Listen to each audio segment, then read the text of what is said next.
Welcome to Newsmaking Headlines on May 2nd.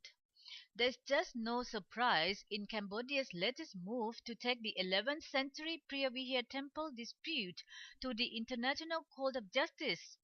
Many Thais have not only been expecting it, but actually fearing the move because taking the border conflict to the international stage might help reduce Cambodia's disadvantages in negotiations.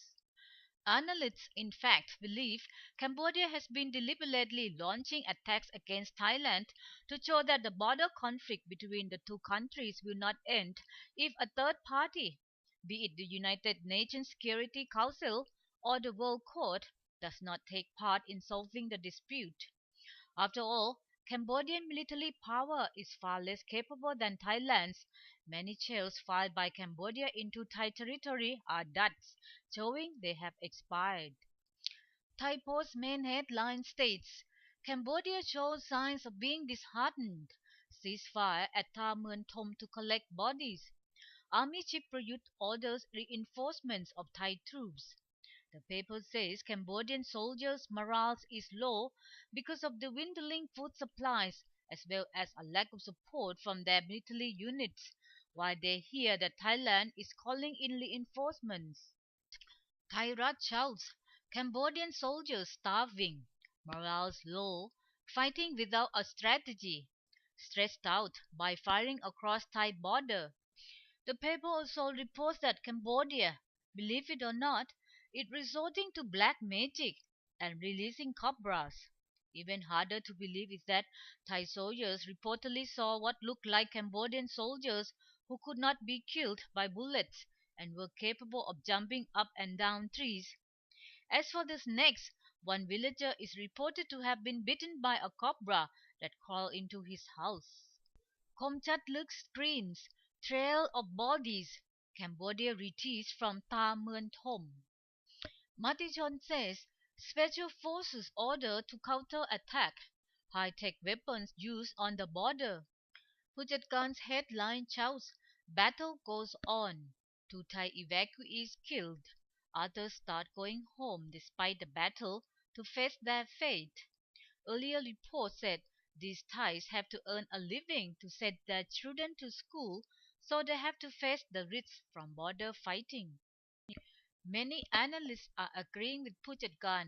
The clashes will continue at least until Cambodia gets the World Court to rule afresh on Preah. The International Court of Justice in The Hague ruled more than 4 decades ago that Preah belonged to Cambodia, but both countries claim ownership of the 4.6 square kilometer surrounding area. It remains to be seen whether the International Court of Justice will accept the case. Thai Post Pleo Singan columnist believes the court will not, because it has already ruled on the case and no appeal is allowed.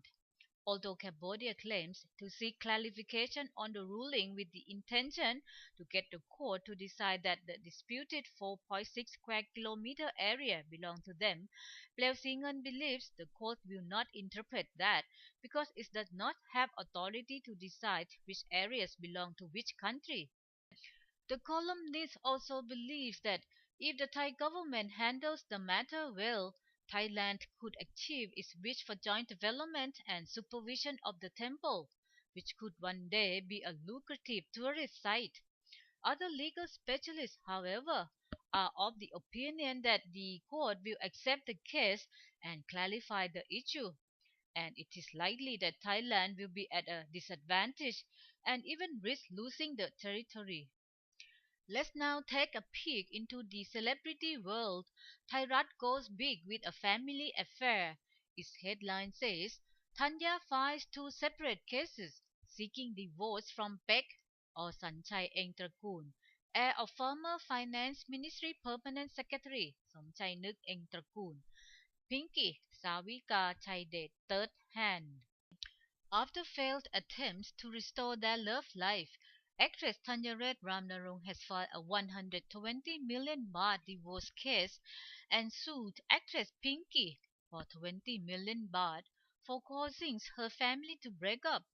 This has become one of the most high-profile divorces because details of their relationship, with clips featuring them quarreling, spread like wildfire across YouTube and social media last year. That's all, folks. Bye.